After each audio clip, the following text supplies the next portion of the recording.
नमस्कार, स्वागत है आपका इस बुलेटिन में। मैं हूं आपके साथ मेनका चौधरी और सबसे पहले बात कर लेते हैं संभल की ही, जहां पर कई मंदिरों के दरवाजे खुले, कुएं मिले। तो एएसआई की टीम आज संभल पहुंच सकती है। संभल में मिले प्राचीन शिव मंदिर की कार्बन डेटिंग से जांच होनी है। संभल पहुंचकर एएसआई की टीम शिव मंदिर और वहां मिले कुएं जिसकी खुदाई की जा रही है उसका सर्वे करेगी। इस सर्वे के माध्यम से एएसआई ये जानने की कोशिश करेगी कि ये मंदिर और कुआं कितना पुराना है। खग्गूसराय क्षेत्र में 46 साल बाद प्राचीन कार्तिकेश्वर महादेव मंदिर खोला गया। इस मंदिर के पास स्थित कुएं और मूर्तियों की कार्बन डेटिंग के जरिए एएसआई जांच करेगी और इसी के लिए एएसआई की टीम का इंतजार हो रहा है। संभल में कई दिनों से बात हो रही है कि एएसआई की टीम पहुंचने वाली है। आज की खबर यही है कि संभल पहुंच सकती है आज एएसआई की टीम और यहां से नमूनों को हासिल कर कार्बन डेटिंग के लिए भेज सकती है। कई मूर्तियां मिली थी कुएं के अंदर से। उन मूर्तियों के अवशेष इस वक्त आप टीवी स्क्रीन पर देख पा रहे हैं। बताया ये जा रहा है कि ये जो मंदिर है ये लगभग 300 साल पुराना होगा। 46 साल पहले तक यहाँ पूजा अर्चना भी होती थी।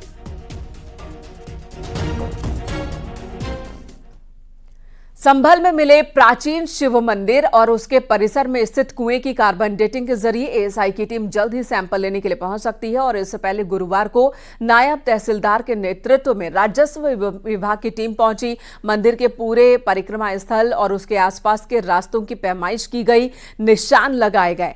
दावा है कि पैमाइश के बाद मंदिर के आसपास अतिक्रमण को हटाने की प्रक्रिया भी जल्द शुरू की जाएगी।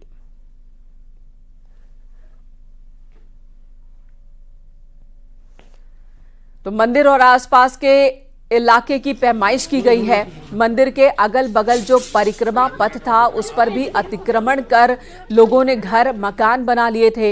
यहां तक कि मंदिर के गर्भगृह के ऊपर छज्जा और बालकनी बना ली थी। और अब धीरे धीरे वो सारे अवैध अतिक्रमण पर कार्रवाई की तैयारी हो रही है। जो परिक्रमा पथ है उसे भी क्लियर करवाया जाएगा, ये खबर आ रही है। कल ही पैमाइश की गई है कि मंदिर और उसके आसपास का एरिया कितना है। पुराने कागजातों को लेकर के ये पैमाइश की गई। आपको बता दें 46 साल पहले तक यहां पर पूजा अर्चना होती थी, लेकिन 46 साल पहले हुए दंगों के बाद जो स्थानीय हिंदू लोग थे वो उन्होंने जगह छोड़ दिया, जिसके बाद ये मंदिर ही बंद कर दिया गया था और मंदिर के आसपास अवैध निर्माण भी करा लिए गए थे, इस पर कब्जा कर लिया गया था। सुनील हमारे सहयोगी इस वक्त हमारे साथ फोन लाइन पर मौजूद है। सुनील, पैमाइश हो चुकी है, आगे की क्या प्रक्रिया चल रही है? एएसआई की टीम आज आने वाली है, इस बारे में भी बताएं। लेकिन मैं आपको बता दूं आज का दिन संभल के लिए बेहद अहम है। तो असल में आज एएसआई की टीम को भी यहाँ संभल में पहुंचना है। इसके अलावा जुमे की नमाज है। रही बात मंदिर के आसपास के अतिक्रमण की, तो कल राजस्व विभाग की टीम यहाँ पहुंची है। लंबे लंबे उनके पास में रूलर थे, ब्लैक व्हाइट कलर के। यहाँ पर नपत की गई है, फीता डाला गया है। मंदिर के अंदर नपत की गई है, मंदिर के गेट की नपत की गई है, मंदिर के बुर्ज की नपत की गई है। उसके अलावा फोटोग्राफी की गई है और कुएं का भी जायजा लिया गया है। तो जहां तक हम लोग समझते हैं इस संबंध में, हालांकि उनका कहना था कि टीम आई थी कि राजस्व विभाग का स्वयं के लिए गलत बता रहे थे, तो राजस्व विभाग की ये टीम पहुंची थी जहां उन्होंने मंदिर की पैमाइश की है। और आने वाले दिनों में ऐसा लगता है कि यहाँ पर तमाम सारे लोग उनका ये भी कहना है कि मंदिर के पास परिक्रमा थी, तो वही मंदिर के पीछे जो मकान है वहाँ छज्जे बने हुए थे। एक दिन छज्जे को तोड़ने की कार्रवाई, उसके बाद वो भी रुक गया है। तो ऐसा लगता है कि राजस्व विभाग यहाँ पैमाइश के बाद में जो मंदिर क्षेत्र में अतिक्रमण है उसको भी हटा सकता है। वहीं एएसआई आज यहाँ पर जब संभल पहुंचेगी, मूर्तियों की कार्बन डेटिंग होगी, मंदिर की कार्बन डेटिंग होगी, तो ये भी साफ हो जाएगा कि आखिर मंदिर कितना पुराना है। जी धन्यवाद सुनील इस वक्त पूरी जानकारी देने के लिए।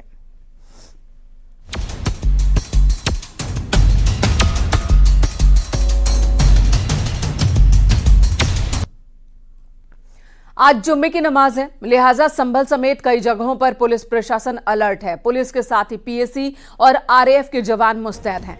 ड्रोन से निगरानी की जा रही है। आपको बता दें 24 नवंबर को जामा मस्जिद सर्वे के दौरान बवाल हो गया था, जिसमें 5 लोगों की जान चली गई थी और इसी बवाल के बाद से पुलिस प्रशासन चौकसी बरत रहा है।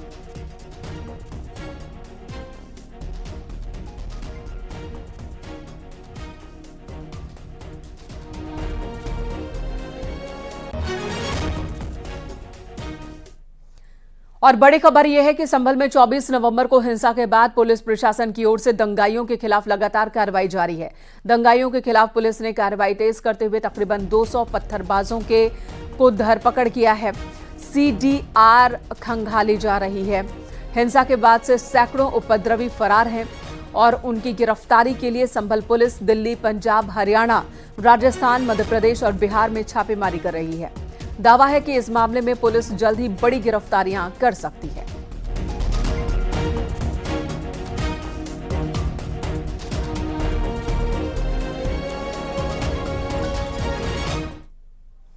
और इसी बीच संभल से समाजवादी पार्टी के सांसद जियाउर रहमान बर्क के खिलाफ एक बड़ा एक्शन लिया गया। बिजली चोरी के आरोप में उन पर FIR दर्ज हुई है। उनके पिता पर बिजली विभाग के अधिकारियों को धमकाने के भी आरोप हैं और इस मामले में भी FIR दर्ज की गई है।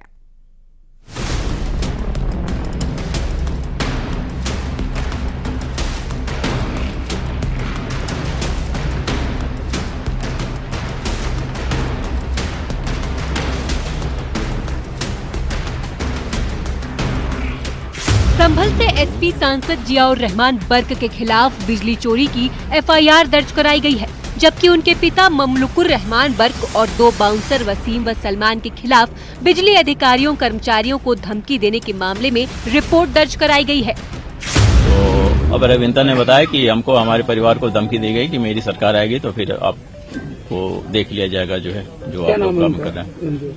किसने धमकाया सर? थोड़ा आगे कर लीजिए। सांसद जी के पिताजी ने धमकाया।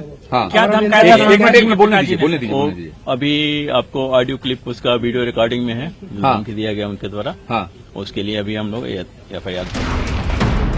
बिजली टीम ने जब फोर्स के साथ सांसद के दीपासराय स्थित घर पर बिजली के सामानों की जांच की तो 16 किलोवाट से ज्यादा की बिजली खपत पाई गई, जबकि पिछले 6 महीने से उनके घर की बिजली खपत 0 मिल रही थी। हम लोगों ने स्मार्ट मीटर लगाया और चूंकि इनके परिसर पे जो है पिछले 6 महीने से 0 यूनिट खपत आ रहा था, जिसके आधार पर जो है खपत में जो है कमी को देखते हुए और परिसर पे लोड जो है बहुत अधिक 16 किलोवाट लोड है। इनके परिसर पे जो है कुल 16.48 किलोवाट का लोड है। तो हम लोगों ने स्मार्ट मीटर लगाया। उसी के क्रम में आज इनके परिसर पे चेकिंग की गई। संभल से SP सांसद जियाउर रहमान बर्क पर बिजली चोरी का आरोप लगा है, जिस पर अखिलेश यादव ने बीजेपी पर निशाना साधा। अखिलेश ने कहा कि ये सब अधिकारियों का खेल है, बीजेपी के सांसदों पर एक्शन क्यों नहीं हो रहा। खेल तो नहीं, अधिकारियों का है। मुख्यमंत्री जी ने खेल अपने अधिकारियों के माध्यम से खेला है और अधिकारी बचने के लिए लगातार इस तरह का खेल कर रहे हैं, जानबूझ करके अपमानित कर रहे हैं वहां के लोगों को, खासकर मुसलमान भाइयों के घरों में छापा पाड़ रहे हैं, महिलाओं को अपमानित कर रहे हैं। और आज सुनने में आया कि सांसद के भी घर में पहुंचे हैं। उनके ऊपर भी मैं तो कहूंगा कि भारतीय जनता पार्टी और खासकर मुख्यमंत्री जी अपने भारतीय जनता पार्टी के लोगों की भी जांच करें। वो भी बड़े पैमाने पर बेईमानी कर रहे हैं। वहीं डिप्टी CM ब्रजेश पाठक ने कहा कि ये बिजली विभाग का काम है। बिजली चोरी की रिपोर्ट मिलने पर एक्शन हुआ है, इसमें सरकार का कोई रोल नहीं है।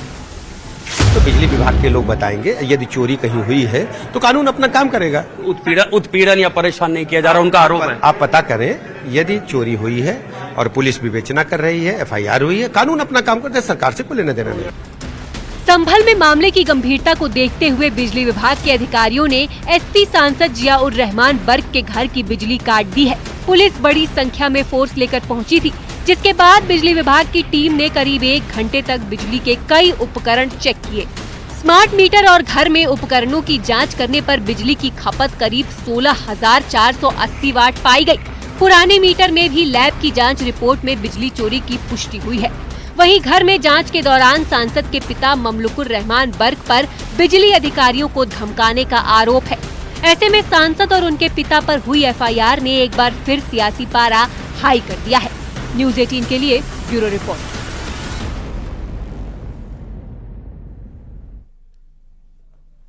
खबर वाराणसी से, जहां पर युवती ने एक होटल से छलांग लगा दी है। फिल्म न दिखाने पर प्रेमी से उसकी बहस हुई थी और बहस के बाद उसने होटल के तीसरे मंजिल से छलांग लगा दी। घायल युवती का ट्रॉमा सेंटर में इलाज चल रहा है। सूचना पर पुलिस टीम पहुंची। थाना चेतगंज के रामकटोरा स्थित एक होटल में युवती अपने प्रेमी के साथ रुकी थी। उसने फिल्म दिखाने की बात कही, लेकिन फिल्म दिखाने के लिए प्रेमी राजी नहीं था और इनकार करने पर युवती ने छलांग लगा दी। बड़ी खबर इस वक्त आ रही है, ट्रॉमा सेंटर में लड़की को भर्ती करवाया गया है। रवि पांडे हमारे सहयोगी इस वक्त हमारे साथ मौजूद हैं। रवि, इस बारे में और क्या जानकारी है आपके पास? देखिए, झारखंड के धनबाद के फुरकान नाम के युवक अपने प्रेमिका के साथ यहाँ वाराणसी आया हुआ था। उसकी प्रेमिका भी धनबाद की ही रहने वाली। दोनों राम कटोरा के स्थित एक होटल में कमरा लिए हुए थे और 5 दिन से वहीं रुके हुए थे। बताया जा रहा है कि पिछले शाम प्रेमी और प्रेमिका में विवाद हुआ। विवाद फिल्म देखने को लेकर हुआ और गंगा घाट घुमाने को लेकर हुआ। जब प्रेमी ने युवती से मना कर दिया, फिल्म न दिखाने की बात कही, तो नाराज होकर प्रेमिका होटल के तीसरे मंजिल से गिर गई। युवती को ट्रॉमा सेंटर में भर्ती कराया गया है, जहां उसका इलाज हो रहा है। वहीं पुलिस ने युवक हिरासत ले लिया और प्रेमिका है उसके घर वालों को सूचना दे दी गई है। धन्यवाद रवि, इस वक्त पूरी जानकारी देने के लिए। दरगाजीपुर में पुलिस एनकाउंटर में 25,000 का एक इनामी बदमाश जख्मी हुआ। बताया जा रहा है कि बदमाश ने बचने के लिए पुलिस पर फायरिंग की। पुलिस की जवाबी फायरिंग में उसे गोली लगी है। भावरकोल थाना क्षेत्र के जयनगर इलाके में यह एनकाउंटर हुआ है, जिसके बाद पुलिस ने घायल बदमाश को गिरफ्तार किया। पकड़े गए बदमाश पर आधा दर्जन केस दर्ज है।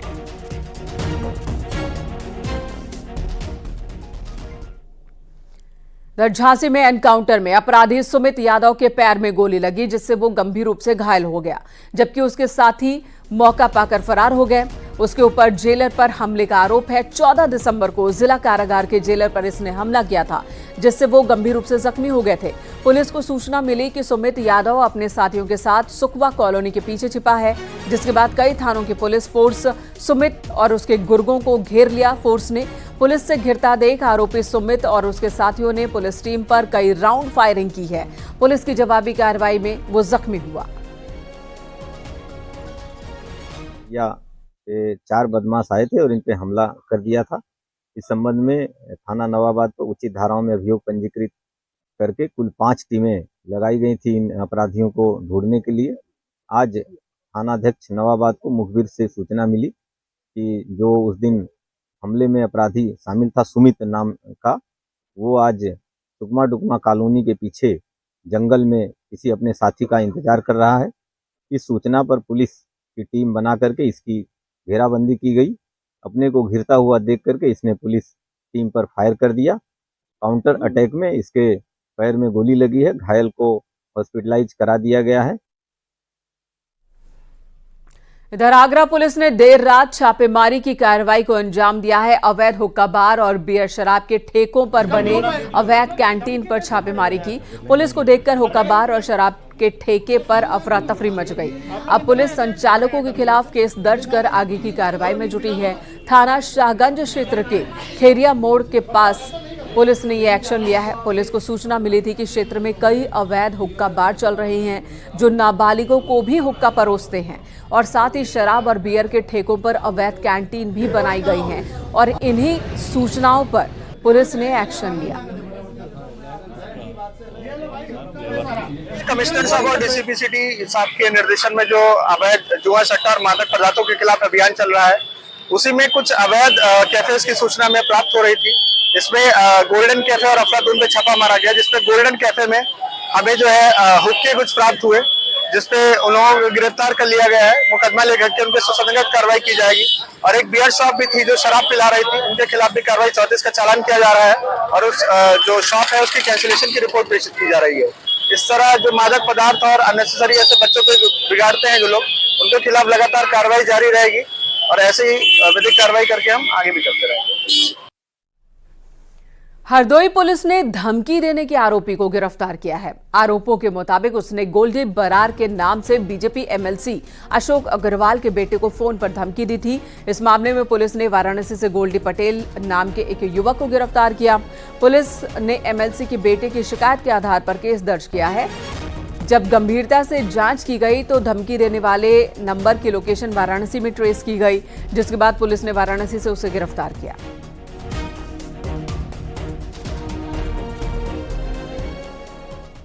अलीगढ़ में भी मुस्लिम आबादी वाले इलाके में दूसरे दिन एक और मंदिर मिला है। सराय रहमान इलाके के बाद अब देहली गेट थाना इलाके के सराय मियां इलाके में शिव मंदिर मिला। इस मंदिर में शिवलिंग, नंदी, गणेश, पार्वती, हनुमान समेत अन्य देवी देवताओं की टूटी हुई मूर्तियां मिली है।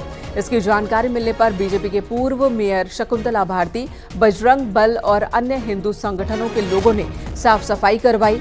मंदिर होने की सूचना के बाद पुलिस की टीम भी पहुंची। ने देखा सभी मूर्तियां खंडित कर दी गई, मंदिर ध्वस्त कर दिया गया। हमारी ये धर्मशाला की जगह और मंदिर की जगह है, यहाँ पर गंदा कूड़ा कचरा गंदगी डाली जाती है। इससे ज्यादा शर्म की बात क्या हो सकती है। गेट बिल्कुल बंद कर दिया गया। ये हम लोगों का दुर्भाग्य था क्या?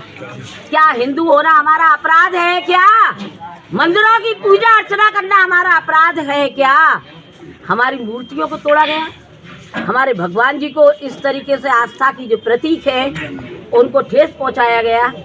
आज हमारे हिंदू भाई कितना आक्रोश में है हम कह नहीं सकते। थाना देहली गेट का एक प्रकरण संज्ञान में है, जिस संबंध में मुख्य क्षेत्राधिकारी नगर प्रथम द्वारा अवगत कराना है कि थाना देहली गेट के सराय मियां में एक मंदिर संज्ञान में है, जिस संबंध में कुछ लोग वहां पर अपना साफ सफाई करके पूजा अर्चना लोगों द्वारा की गई, जिस पर किसी को आपत्ति नहीं है और इस संबंध में पुलिस व्यवस्था वहां पर सुनिश्चित की गई है। साथ ही पुलिस प्रशासन द्वारा सतर्क दृष्टि रखी जा रही है, मौके पर शांति कायम है। उधर हरदोई में जमीन के विवाद में एक व्यक्ति को लाठी डंडों से पीटा गया। इलाज के लिए ले जाते वक्त उसकी मौत हो गई। संडीला कोतवाली क्षेत्र के ककरौवा गांव में ये वारदात हुई है। बताया जा रहा है कि महज 64 वर्ग फीट जमीन को लेकर चाचा और भतीजा ने एक युवक की पीटकर हत्या कर दी। पुलिस ने शव को कब्जे में ले लिया है। पीड़ित पक्ष की शिकायत पर चाचा और 2 चचेरे भाइयों पर रिपोर्ट दर्ज कराई गई है।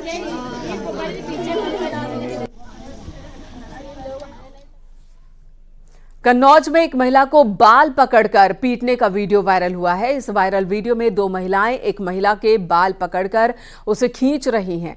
पीटने वाली जो महिला को किसी तरह पड़ोसियों ने बचाया जो पिट रही थी। पीड़िता ने कोतवाली पहुंचकर अपनी फरियाद लगाई है। एसपी ऑफिस पहुंचकर न्याय दिलाने की गुहार लगाई है।